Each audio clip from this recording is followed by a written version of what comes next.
विश्वं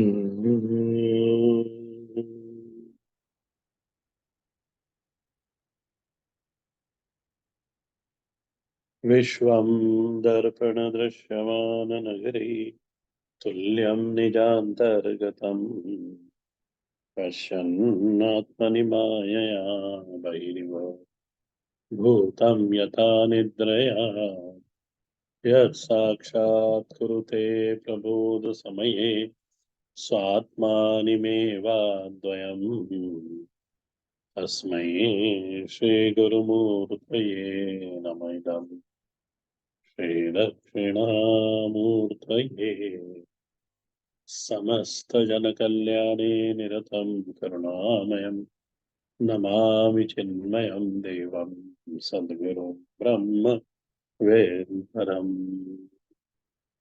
अध्याय नंबर 7, श्लोक नंबर 23 और 24 हमें करना है।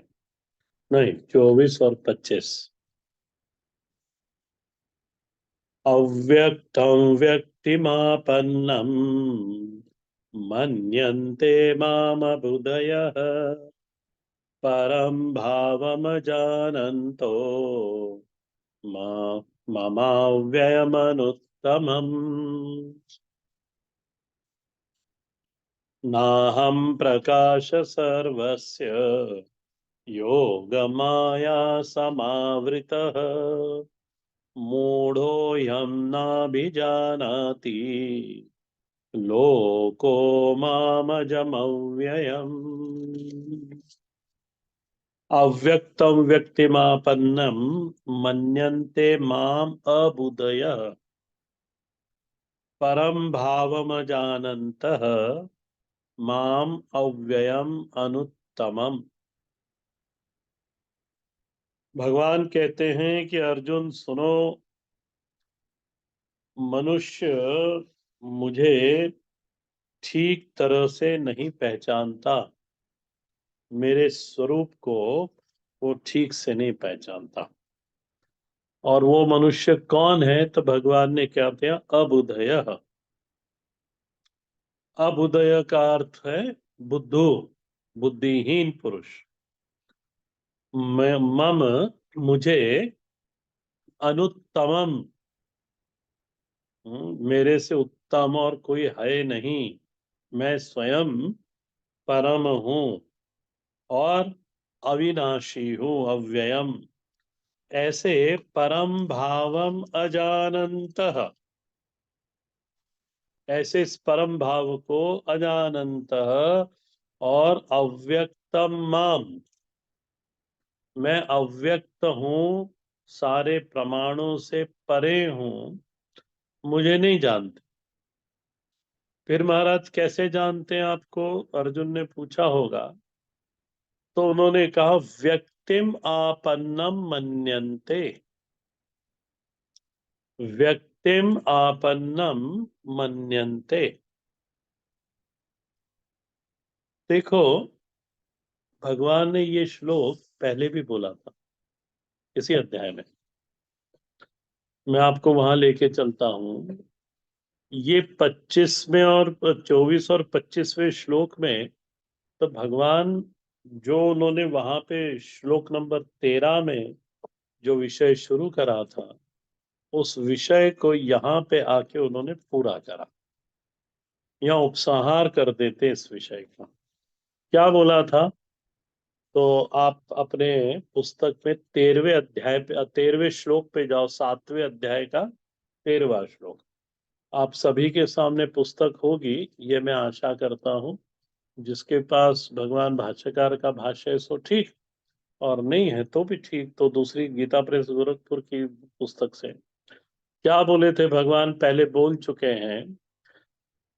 त्रिभिर्गुणमयैर्भावैरेभिः सर्वमिदं जगत मोहितं नाभिजानाति मामेभ्य परमव्ययम्। भगवान कहते हैं त्रिभिः गुणमयैर भावैर एभिः सर्वमिदं जगत। जगत की पहले परिभाषा कर दी। जगत क्या है?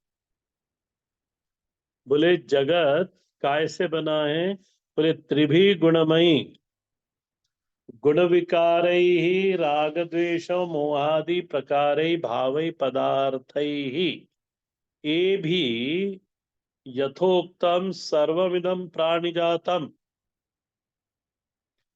और बोले ये मोहित, यहाँ पे देखो 13वें अध्याय के लास्ट लाइन में मोहितम ना भी जानाति, यहाँ मोहित शब्द लिखा है, मोहितम ना भी जानाति। श्लोक नंबर 24 में जो भगवान ने उपयोग करा उसको उनका अबुदयः, और श्लोक नंबर 25 में जो शब्द उपयोग करा वो मूढ़। मोहितम अबुदः मूढ़। अच्छा महाराज, ये मोहित क्यों हो रहे हैं?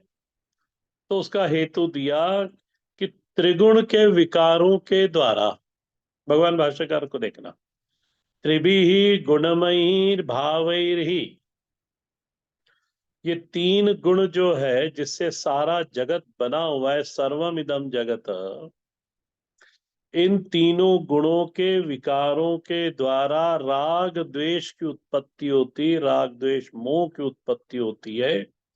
और इसी के कारण प्राणि जातम जगत मोहितम,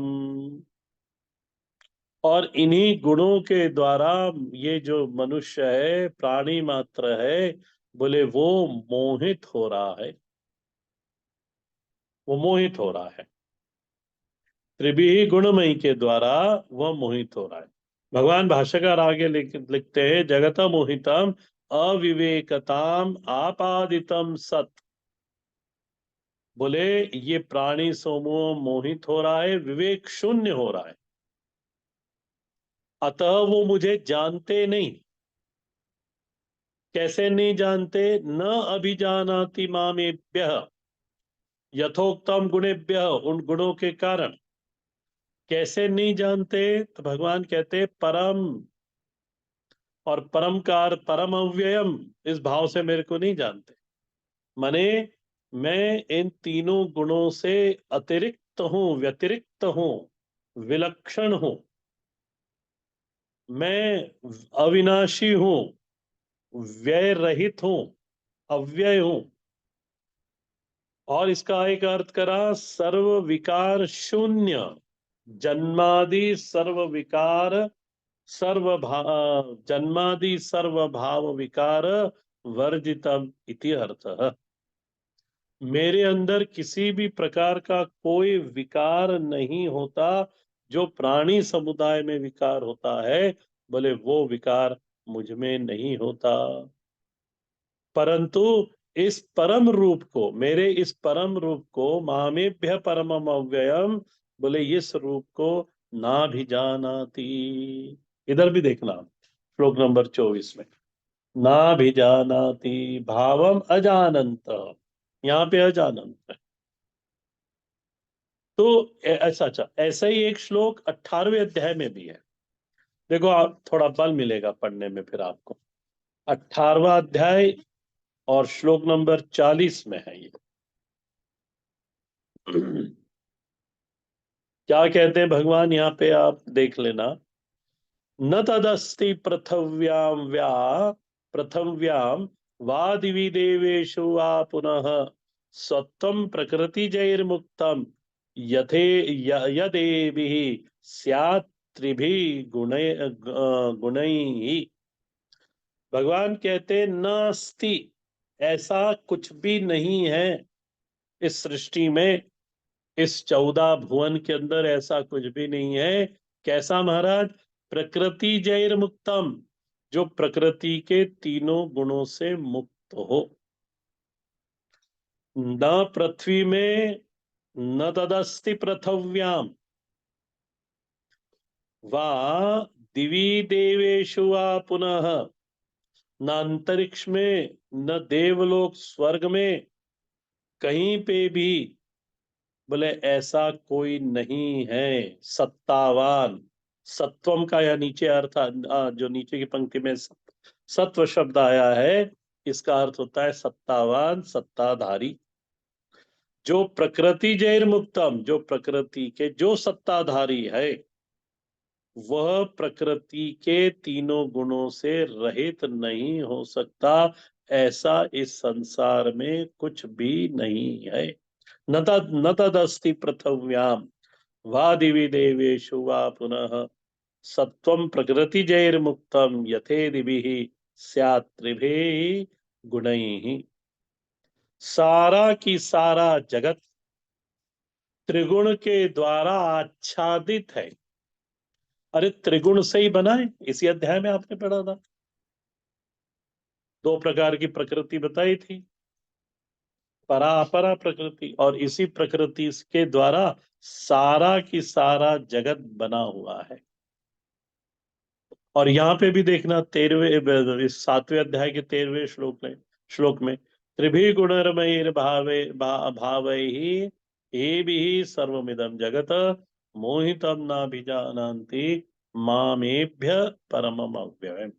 मामेभ्य बोले मुझे एभ्य परम अव्ययम ना भी जानाति। क्यों नहीं जानाती महाराज? क्योंकि ये तीनों गुणों के द्वारा मनुष्य मोहितम, इस मोहित होने। अब आ जाओ फिर अपने श्लोक के ऊपर, श्लोक नंबर 24 के ऊपर। अव्यक्तम व्यक्तिमापन्नम मन्यन्ते माम अबुधय। तो 13वें श्लोक में जो विषय शुरू करा था भगवान, उसका यहाँ 24 और 25वें में निगमन से करते हैं, उपसंहार करते हैं भगवान।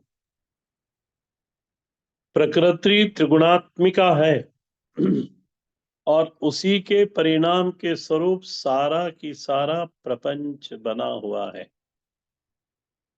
चाहे वो अंत प्रकृति हो, अंतःकरण वाली, या बाह्य प्रकृति हो, चाहे भाव जगत हो या फिर पदार्थ जगत हो, ऐसा कभी कुछ कहीं भी नहीं है जो त्रिगुणात्मक ना हो। इसको जरूर पॉइंट बनाना। केवल एक वस्तु है जो त्रिगुण से अतीत है। क्या है वो? परमात्मा, आत्मा। इसलिए भगवान ने कहा माम एभ्य परम, एभ्य त्रिगुणेभ्य परम।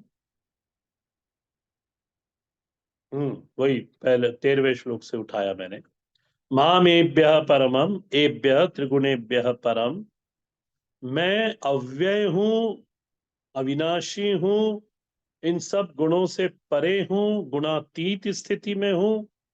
बोले मोहितम ना भी जानती माम परमम अव्ययम। मेरे को इस तरह से ये मोहित लोग मुझे नहीं जान सकते। और मोह का हेतु क्या दिया भगवान ने 13वें श्लोक में? त्रिभी गुण भाव ही। इसके कारण, इस त्रिगुण के मोह के कारण मनुष्य मेरे को नहीं जान पा रहा। और 23वें श्लोक में आके उन्होंने कहा, 24वें श्लोक में आने का, अव्यक्तम व्यक्तिमापन्नम मन्यन्ते माम अमुदय परम भावम अजानंत माम अव्यम अनुत्तमम। उन्होंने यहाँ पे हेतु कुछ दिया नहीं, हेतु दिया 25वें श्लोक के अंदर। 25वें श्लोक में कुछ, 24वें श्लोक में कोई हेतु न देते हुए भगवान कहते हैं सुनो अर्जुन, इसमें बोले सब लोगों की भी कोई, इसके अंदर दोष, लोगों का भी कोई दोष नहीं है। बोले क्यों महाराज? बोले क्योंकि 25वां श्लोक देख लेना। भगवान यहाँ 25वें श्लोक में कहते हैं नाहम प्रकाश सर्वस्य। लोगों का इसमें दोष नहीं है अर्जुन, वो मेरे को पूरी तरह से जानते नहीं, मेरे परम भाव को जानते नहीं, मैं अव्यय हूं इस भाव को जानते नहीं। बोले क्यों नहीं जानते? तो बोले मैं अपने आप को सबके सामने प्रकाशित नहीं करता। मैं सभी को साफ साफ बिल्कुल स्पष्ट नहीं दिखता, मैं नहीं दिखता। नाहम प्रकाश सर्वस्य, सर्वस्य प्रकाश अहम न। ये सब की सब जो बातें हैं, ये सबके बस की नहीं है। मेरे स्वरूप को पहचान लेना, ये सबके बस की बात नहीं है अर्जुन। भगवान साफ कह देते, सभी लोग मेरे को बिल्कुल स्पष्ट, जो मैं हूं वैसा बिल्कुल नहीं देख पाते। उनमें वो देखने का सामर्थ्य नहीं है। अर्जुन ने कहा, महाराज ऐसा क्यों? आप सबके सामने अपने आप को प्रकाशित क्यों नहीं करते, इसका हेतु बताओ। वहां पे त्रिगुण बोला था 13वें अध्याय में। अब इसको यहां देखना। भगवान यहाँ कहते हैं 25वें श्लोक की पहली लाइन में, नाहम प्रकाश सर्वस्य योग माया समावृत, योग माया समावृत, आवृत अहम। देखो, मैं आवृत हूं, ढका हुआ हूं, आच्छादित हूं, आवृत हूं। अर्जुन ने पूछा, किससे आवृत हो महाराज आप? तो उन्होंने कहा, योग माया समावृत। ये समास है। और इसको खोलेंगे तो कैसा खोला? भगवान भाष्यकार ने अपने भाष्य में खोला हुआ है, योग मायया समावृतम। ये तृतीया तत्पुरुष हो जाएगा, जो संस्कृत जानते हैं, तृतीया तत्पुरुष समास है। योग मायया, योग माया के द्वारा मैं अपने आप को, मैं ढका हुआ, योग माया के। अर्जुन ने भगवान से पूछा कि महाराज ये योग माया क्या है? तो देखो, द्वैत संप्रदाय में अथवा कहो पुराणों की कथाओं में, योग माया एक कोई बड़ी रहस्यमयी देवी है। और वो देवी सर्व समर्थ है, सर्व समर्थ है। कैसी है वो?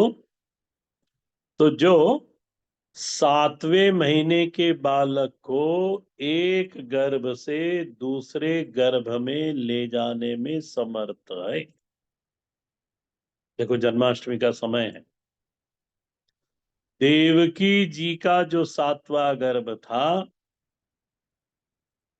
और वो शेष अवतार भगवान बलभद्र जी है।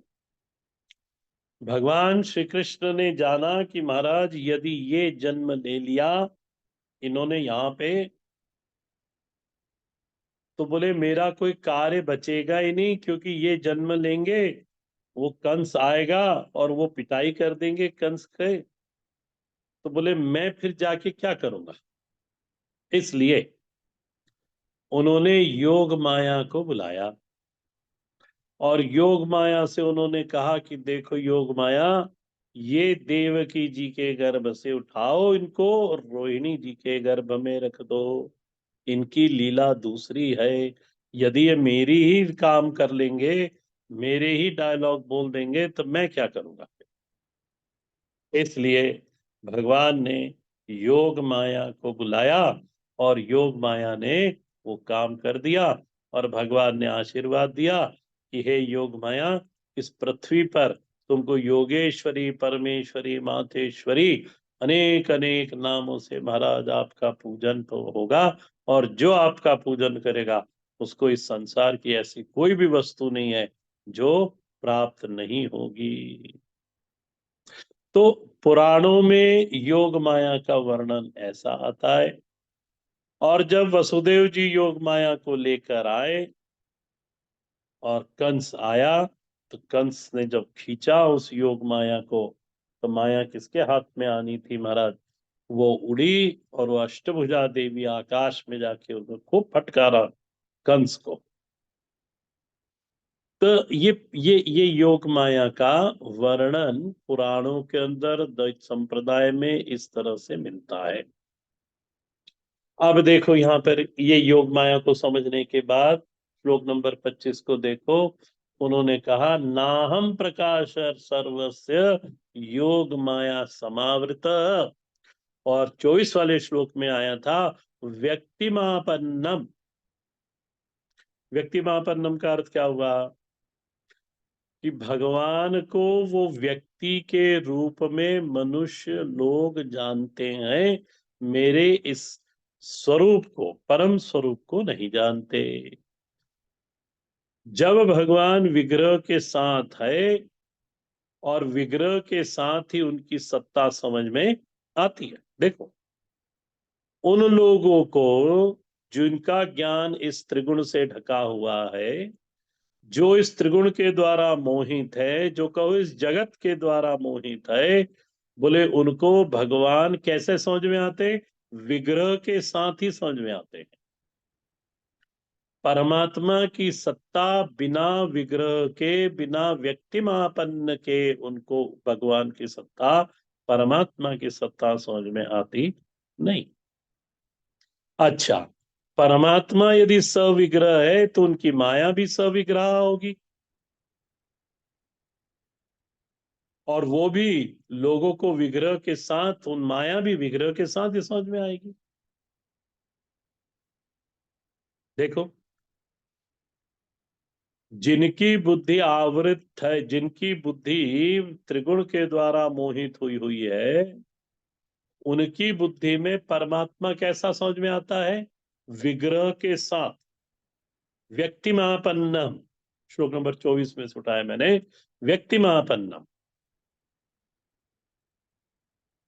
और उनकी जो माया, फिर वो योग माया कैसी होगी? बोले वो भी विग्रह के साथ ही समझ में आएगी। तो सविग्रह परमात्मा ने विग्रह रूपिणी वो माया को बुलाया, वो ठीक है। ध्यान देना, ये तो जब बुद्धि सूक्ष्म हो और भगवत सत्ता बिना विग्रह के होती है, ये बात समझ में आवे, तो माया सत्ता भी बिना विग्रह के हो सकती है, ये बात समझ में आवेगी। दोहरा दे रहा हूं इसको, ध्यान देना। ये जो, जब बुद्धि सूक्ष्म हो तब भगवत विग्रह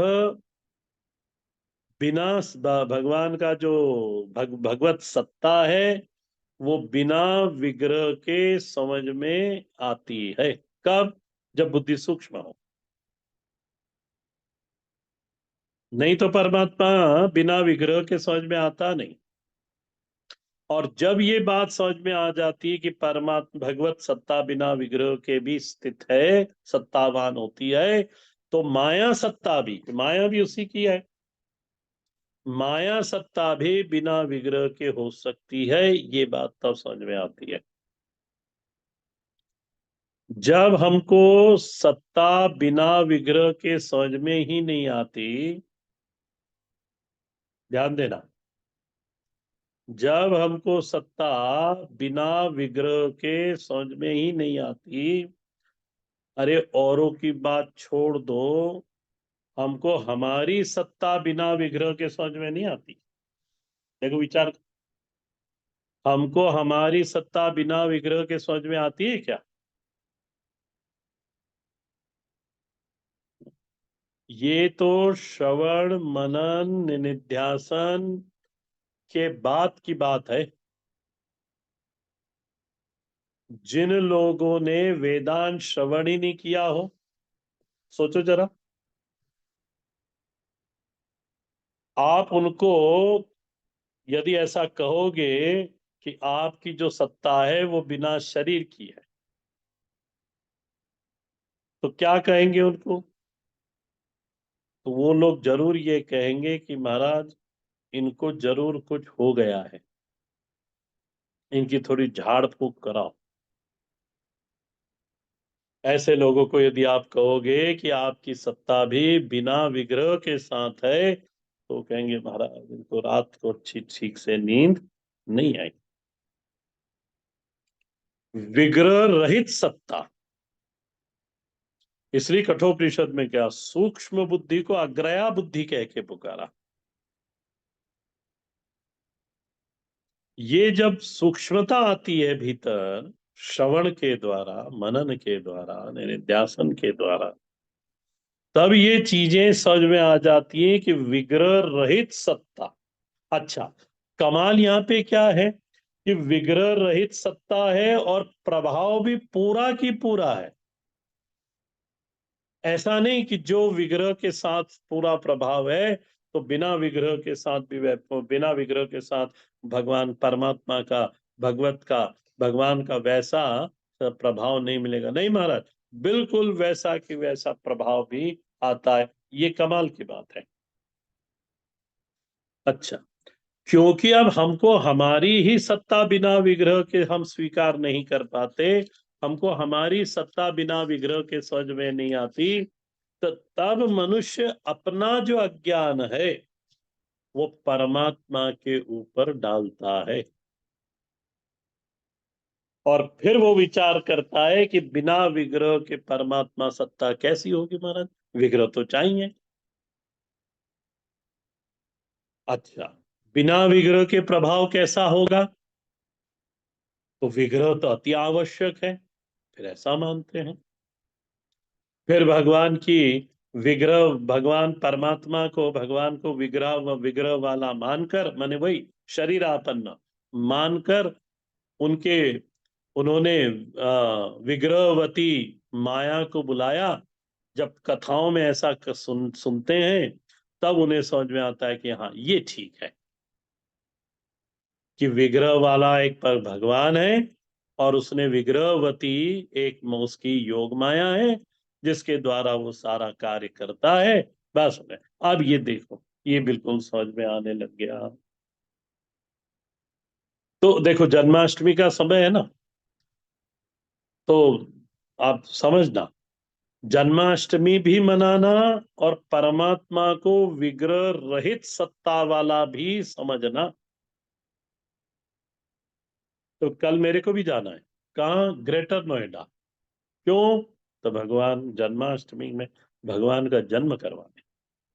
देखो, तो वो विग्रह रहित जो है, जो व्यक्ति वापन्न कभी हो नहीं सकता, उसका जन्म कराना है। दोनों को संभाल के रखना। भगवान भाष्यकार यहाँ पे कैसा लिखते हैं उसको देख लो। अव्यक्तम व्यक्तिमापन्नम मन्नन्ते माम अबुदय, परम भावम जानन्तो माम अव्यम अनुत्तमम। अव्यक्तम अप्रकाशम, भाष्य देखना, व्यक्तिमापन्नम प्रकाशम गतम इदानीम मन्यते माम, हूं कैसा मैं, नित्य प्रसिद्ध ईश्वरम अपि संतम, अबुदय अविवेकिनः परम भावम। कौन सा परम भाव, परम भाव को समझाते भगवान भाष्यकार, परमात्मा रूप स्वरूपम अजानंत। कौन है अनजानत, अजानंत का उन्होंने अर्थ करा अविवेकिनः। महाराज कैसा नहीं जानते आपको, बोले मम अव्ययम व्यय रहितम अनुत्तमम निरतिक्षयम, मेरे से श्रेष्ठ और कोई दूसरा है नहीं, मेरे से पर और दूसरा कोई है नहीं। निरतिक्षयम मदियम भावम अजानंत मन्यन्ते इत्यर्थः।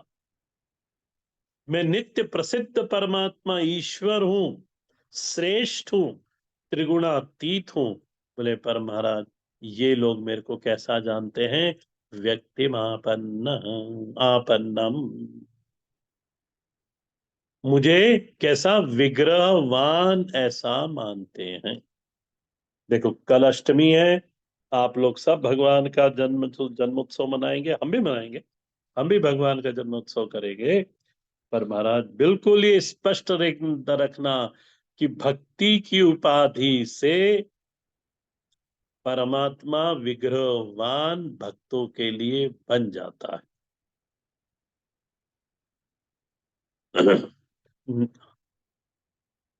क्या था वो, रामचरितमानस की है। सो अज प्रेम भगति वश कौसल्या के गो। सो अज, वह अज है, अजन्मा है, परंतु प्रेम और भक्ति की उपाधि से वो श्री यशोदा जी के, श्री देवकी जी के, श्री कौसल्या जी के गोद में खेलने का भी सामर्थ्य रखता है। ये, पर मूल स्वभाव उसका कहता है कैसा है, वो परम है। नाहम प्रकाश सर्वस्य। अच्छा, तदीयम अज्ञानम किन तदीयम अज्ञानम किन निमित्तम इति उच्यते। भगवान भाष्यकार ने 25वें श्लोक की संगति लगाते हुए उन्होंने कहा कि ये वो जो अज्ञान है, ये किस कारण है, इस अज्ञान का हेतु बताइए प्रभु। तब भगवान यहाँ कहते हैं, नाहम प्रकाश सर्वस्य योग माया समावृत मूढ़ोयम। देखो यहाँ मूढ़ शब्द का, मूढ़ो मूढ़ोऽयं नाभिजानन्ति लोके माम अजम अव्ययम न अहम प्रकाश सर्वस्य। भाष्य देख लेना। लोकस्य केषांचित् एव मद भक्तानां प्रकाशः अहम इति अभिप्रायः। परमात्मा कहते हैं, मैं केवल और केवल अपने को अपने भक्तों के सामने प्रकट करता हूं। ये भक्त कैसा है, ज्ञानी भक्त महाराज। और हूं कैसा मैं, बोले क्यों बाकी लोगों के सामने मैं प्रकट क्यों नहीं होता। तो योग माया समावृतो हो। योग का अर्थ, योग माया का अर्थ करा भगवान ने, योगो गुणानाम युक्त घटनम सा एव माया योग माया। जैसे 13वें श्लोक में उन्होंने लिखा, त्रिगुण वही त्रिगुण से बनी हुई है। तो ये योग माया क्या है, त्रिगुणात्मिका है। तया योग माया समावृत संछन्न आच्छादित इत्यर्थः। अतः एव मूढ़ लोक अयम लोक अयम न अभिजानन्ति माम अजम अव्ययम।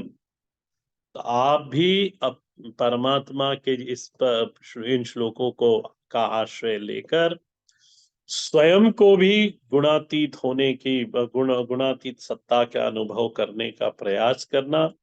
और परमात्मा सत्ता तो स्वयं है ही परम, जो विग्रह रहित सत्ता है और त्रिगुणातीत सत्ता है। और जैसी उनकी सत्ता है, वैसी मेरी भी सत्ता है। हर हर महादेव।